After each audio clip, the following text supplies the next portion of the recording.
Hello everybody, this is Danny from Deep South Homestead on our barn addition tour and progress. Okay guys, we've got the metal on this side of our barn now and across up there. Think it looks nice for the new addition. We haven't purchased the metal yet to go on the rest of it over here. We'll do that down the road when we get the finances. But come on, I'm going to take you for a little bit of a tour and kind of give you an idea of about what we're doing. And the other parts of this barn addition will be in the cards up above. If you're interested in the whole progress, you'll be able to see from the beginning up to this stage. So come on, we're going to show you what we're doing here. Okay guys, one of the things we got to do is the barn's getting some age on it. We're going to have to come in here and pressure wash it. You can see how it's getting molded and kind of mildewing around on it.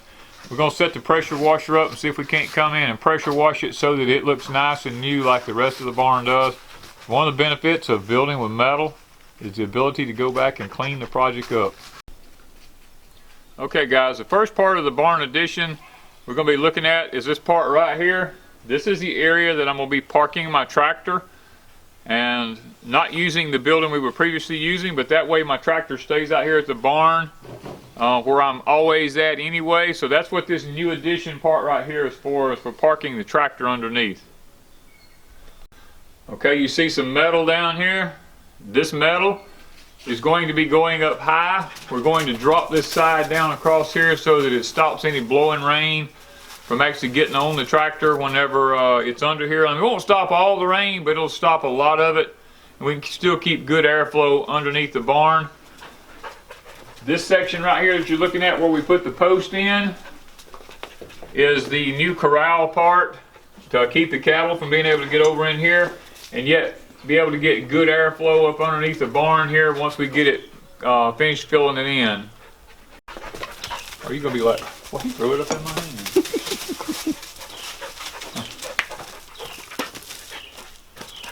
hand. Be still. Sit, sit, sit.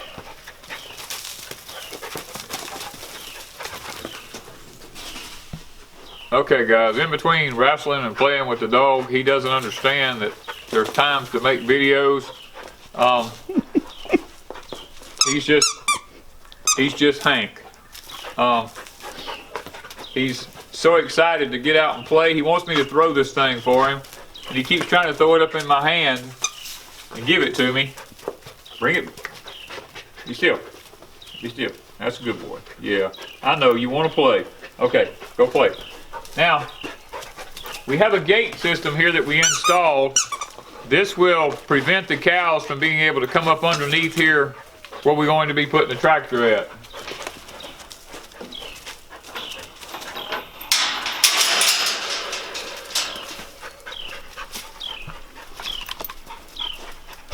What we've done here is we've installed some corral fencing here between here and our corn crib. We're going to design it where we can drive our tractor up in here to the corn crib to be able to put our corn in the crib without having to open and shut any gates. And we brought it on along here all the way down to the corner of the fence here, and this is a lane in which we use to go to the back part of the property. And then we have another lane over here behind the greenhouse that we use to go to the front pastures over here.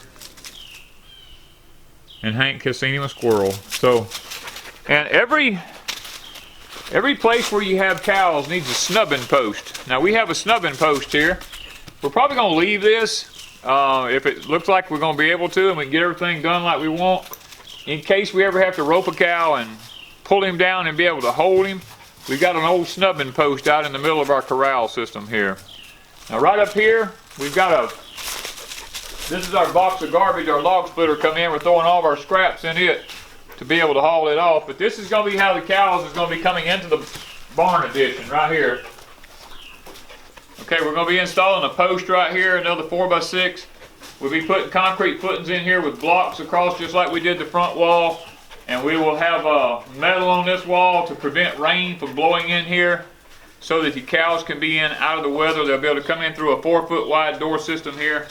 The place in which I'm standing here will be a place where they can lay in here at. And if it's raining or something, they can come in and lay down out of the rain. Now what we're going to be doing back here is a platform will be built here, level with the bottom of this door, out into this area here, and it'll come all the way to the back wall right here. And what I'll be doing is storing my 55-gallon drums of feed on top of this platform here, so that we can just come in the barn, come around with drums of feed and roll them right here, so that I can come out and get my feed. There'll be a set of steps going down right here, and I'll have an alleyway behind the stalls, so that I'll be able to walk behind here and pour the feed over into the stalls without actually being in the stall with the cows. Now I'm only going to be having two actual stalls in here for a cow to eat in.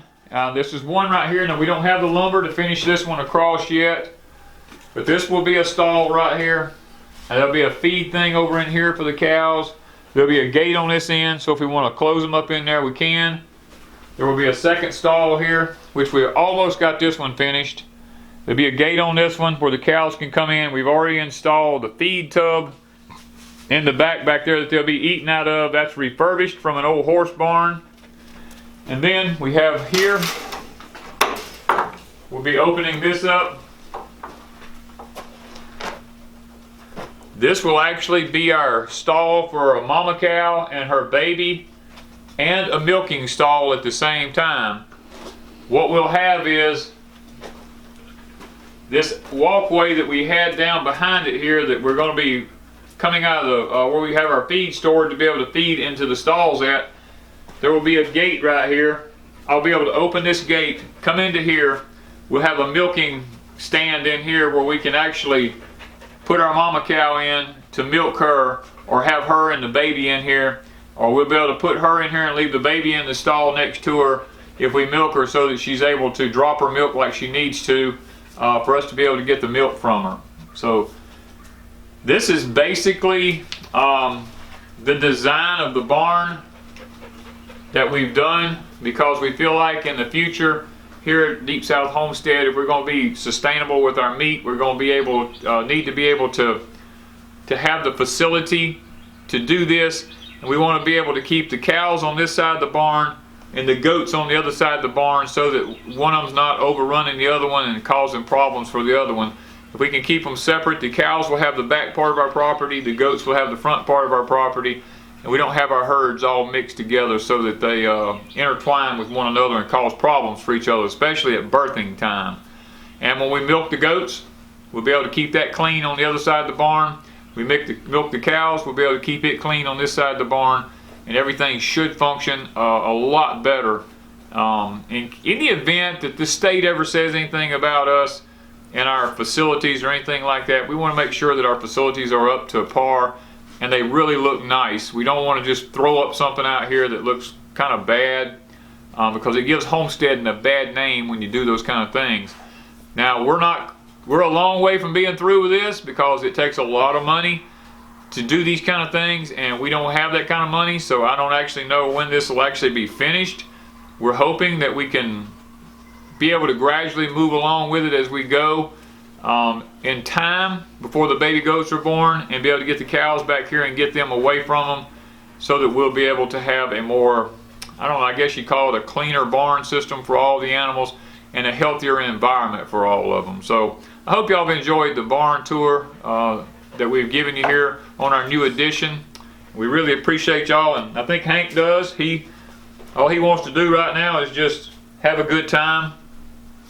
We've let him out, let him run today. He's been chasing squirrels and tracking deer and doing all kind of things like that. We're trying to train him to be the good homestead dog that he needs to be. So guys, I got to get back to work, so thank y'all from Deep South Homestead. You see them? I know they're up there. They're always up there. There's like 4 or 5 of them. Yeah. Yeah. What is it, huh? What is it? What do you see, huh? You see them squirrels? Huh? You see them squirrels? Well, get them. Get them. Go get them. What is it, huh? Huh? Well, I don't have a gun. I can't shoot them. You gotta go get them. Yeah.